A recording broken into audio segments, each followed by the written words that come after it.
Hosted by you/artistic minute 4365. My father has always been against any confrontation or arguments. He is extremely passive, refuses to stand up for himself, and avoids any conflict. If someone isn't paying attention while walking and bumps into him, he insists it's his own fault. If his employer messed up his salary, he wouldn't bother fixing it. If a mechanic didn't properly repair his car, he would just accept it as is. This unfortunately resulted in a tumultuous childhood with my insanely narcissistic mother. She controlled his every move. She got him to quit his job and become a stay-at-home dad. She had him do every chore. She insulted him at every step. She cheated on him relentlessly and even brought affair partners into our home. She enjoyed making his life miserable every day, and he never questioned it. My extended family, God bless them, were there for me as much as they could be. They tried for years to make my father leave, but he never budged. When she directed her anger at me, in the form of screaming, insulting, or general demeaning, my father never once found the guts to stand up for me or support me. When I was a kid, if I cried to my dad about something my mom did or said to me, he would sweep it under the rug or insist I forget about it. He would even try to justify it. As I grew older, it really set in for me how messed up this was. My mother gladly kicked me out of the house when I was 18, and my father just sat there looking sullen. He didn't say a damn thing. I joined the Air Force almost immediately and got stationed on the other side of the country. The dynamic was awful, and I could have easily gone down the incel route if not for therapy and the amazing people I met along the way. It took years for me to get into a better mental space. I was filled with hatred. My mother left my father 2 years after I got stationed and utterly destroyed him in the divorce. She was unalived a year later in a DUI with one of her affair partners. I took a lot of joy in hearing that it took her hours to unalive, and that's when I knew I really needed help to process things. I'm almost 30 now, have a girlfriend who is perhaps the best thing to ever happen in my life, and she fully understands the situation with my family. I have learned not to allow myself to be consumed with anger and resentment by my past, or so I thought, and instead put that energy toward my future. I have been extraordinarily low contact, nearly no contact, with my father since I left. As much as I try, I cannot make that connection with him. I recently went to a family reunion and brought my girlfriend with me. My father was there since it was his side of the family. They have many issues with him, but he's family, so whatever, I guess. I made sure to avoid him. I was chatting with my uncles when I heard my father talking in the background. He was discussing how a coworker of his was going through a divorce after discovering his wife was having an affair and was positioned to have a very favorable outcome. My father remarked that his coworker should work to forgive his wife and, in his own words, set a good example for unity and forgiveness, and how he believed he had set a great example for me in that regard. I swear it was like a switch went off in my head, and I was mentally back to being that rage-filled 18-year-old. All these years, and he never learned a damn thing. I turned to him and asked if he was effing serious. He looked at me and started to stutter. I know the next minute was pure word vomit, and I can't relay it perfectly, but to sum it up, I shouted that he was a pathetic father, a pathetic man, that his family all knows he's a disgrace of a human being who would rather let his son be treated like crap than defend him because he's an effing coward. No one would ever see him as an example to live by, his wife would rather sleep with half the neighborhood than even touch him, and he should never ever believe anyone respects him. I began to derail and ramble between my shouting, and my girlfriend quickly took me out and drove me home. It was insane how quickly being away from him made me feel better. She just held me when we got back and told me it was okay. Again, she's the best thing to ever happen to me. I was ashamed of how I lost it and am now going to resume therapy, that's a given. However, I'm glad I finally unloaded what always needed to be said onto him. Extended family is pretty mixed in their reactions. His brothers, my uncles, said it was time for him to hear it from me. My grandparents are pissed that I did it in front of the entire extended family, with some saying I should have done it behind closed doors instead of in front of everyone. Commenter: all I can say, based on your post and this interaction, is that your anger is deeply misguided. You're failing to recognize the truly horrifying thing. You're behaving like the very mother you should actually hate. Ops response: oh, trust me, I fully hate her as well, but she's gone, and there's no use holding a grudge against a dead person.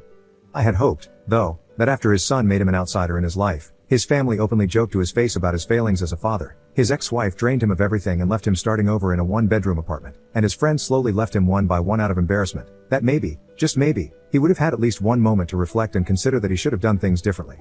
Update 2 days later. Thanks for the advice and recommendations, even among some of the responses calling me the jerk. However, some of them needed to be addressed because they were either hilarious or cringe-worthy. Some of the responses were very angry, and they confused me at first, until I saw their comments further down or checked their profiles and saw rants about double standards or complete non-sequitur ramblings about women. So yeah, not helpful advice, but they served as great dark reflections of how I could have turned out if not for the support in my life. Some attempted to portray my dad as a humble, kind, caring, sensitive old man, and made it seem like I was just being a big bully. This was a good insight into how enablers of abuse get away with so much in today's world, because so many people forget that they are part of the abuse themselves. Others tried to mentally dissect me or have a gotcha moment to pull apart my story. That was generally asinine, and I had to step away from those before they asked for my cranial measurements or something. So, it was pretty much the next morning when I realized I needed to address the events of the night before. I first spoke to my girlfriend and gave a sincere apology for having her see me like that. She reassured me that nothing was wrong. She's known me for years, has always known me to be level-headed, and understands why I snapped. She has her own history of dealing with narcissistic families, so she absolutely understands the dynamic. She only really suggested that it would be best to work on spending time around my extended family since my father will always be there. I told her not to worry, that I would immediately talk to them afterward to figure that out. So, that part's fine. I may have looked kind of like a jerk in front of her, but I'm making sure that doesn't happen again. I also informed her of my intentions to resume therapy to keep myself steady, which she was happy to hear. I called my grandparents and sincerely apologized for putting such a sore dent in their family reunion. I told them it wasn't appropriate, and while it felt good to say those things to him, it should have been done privately, not in front of everyone. I also explained that going forward, as much as I love spending time with them, since the family always gathers as one group, which includes my father, I need to distance myself occasionally until I feel comfortable being around him again. I reassured them that I'm not, nor would I ever, establish an ultimatum or make demands of them. Either way, I just need to step back for now. I guess during my apology and explanation, I was kind of going on a tangent because my grandfather interrupted me to tell me to calm down. He explained that after I left, people started to separate or slowly leave, and eventually, they were able to talk to my father one-on-one. Apparently, seeing me freak out led to my grandmother having a mini freak out of her own when she spoke to my father, which resulted in her kicking him out. While I have a great relationship with both of my grandparents, my grandmother has always been extra protective of me, so seeing me that way must have set off a fire in her.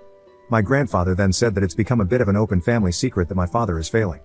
His brothers taunt him about it, and they generally don't have a great relationship with him, while for my grandparents, it's always been uneasy. But seeing me the other day and how much it still affects me has really clicked for a lot of people that the situation was truly bad. They began to apologize, saying they were sorry if they didn't do enough, to which I very adamantly responded that they did more than anyone could have expected. It got very emotional for a minute, but it culminated in them telling me that they've decided to distance themselves from my father for the time being. They've given him the ultimatum that unless he does some deep introspection and regularly goes to therapy, that distance may become permanent. My extended family, I've been told, are going to try and reach out or call, but I asked my grandparents to relay to them that it's not necessary, and that I'm fine and sorry for ruining the day. Once again, they told me I shouldn't apologize for being hurt. Since then, a few extended family members have sent some messages, with the general consensus being that it's okay, though some older members are complaining about my lack of respect toward my father. And finally, I texted my father, hoping to meet at a local coffee shop for a final talk. When I met him, he didn't look good. I think his parents tearing into him finally got the message through. I had so many things I could have said, but instead, I asked him first if his coworker took the advice he gave him well. He just said that neither the coworker nor several others interact with him anymore. I then asked if he truly, 100% believes that everything he did for me as a child was for my benefit. He didn't really say anything.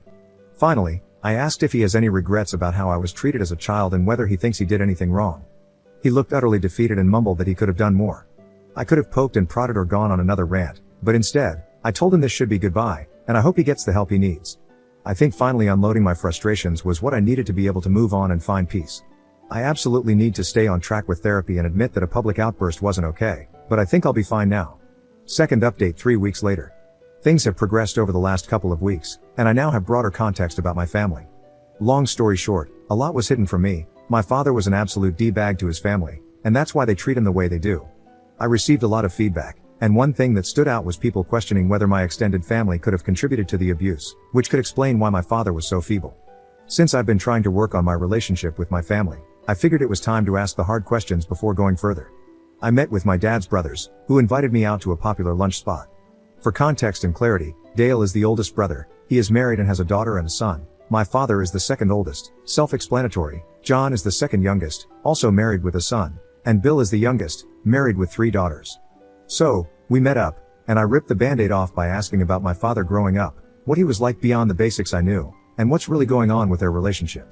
Dale sighed and basically summed up that, besides what I already know, there's a lot of backstory I'm unfamiliar with that they never shared because it was never the right time or place. What I've always known is that my father was fairly normal when he was young. He was a little shy but fantastic academically, played sports occasionally, and had a close-knit relationship with his brothers. However, everything started going downhill when he met my mom during his junior year of high school.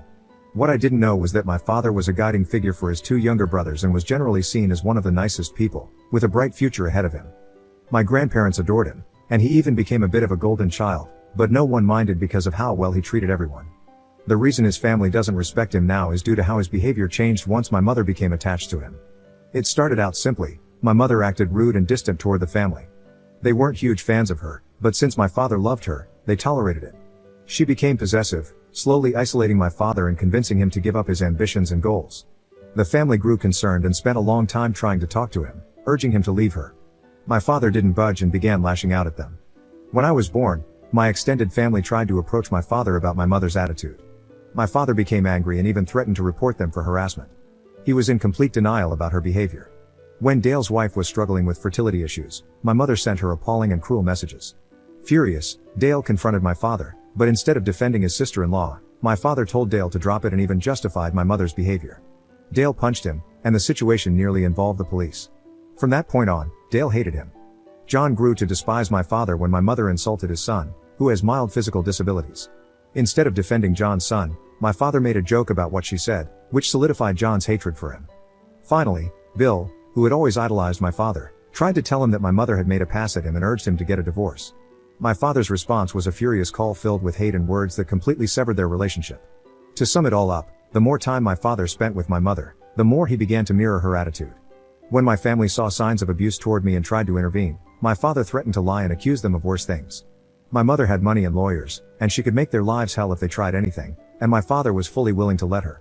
They were stuck and could only do so much at a time. The older members of the family, like my grandparents, great-aunts, and uncles, believe in the traditional mindset of sticking together as a family no matter what, while the younger generations want to keep their distance from my father. They're all stuck between a rock and a hard place.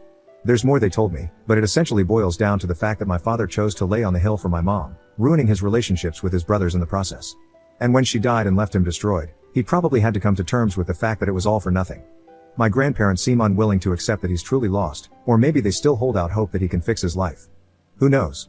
It's been a lot to process, and my father confirmed all of this when he called me to ask about family therapy with us.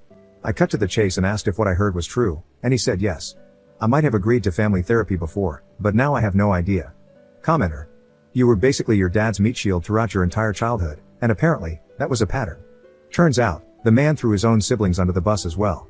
And now the idea is family therapy. If something is so deeply ingrained that he's willing to throw his child and siblings to the wolves just to maintain his own illusion, then I really don't think let's work on our relationship is the way forward. If anything, if I were you, I'd be very wary that this is just his latest attempt to let others take the heat while he stays out of the spotlight, pretending to be the good guy.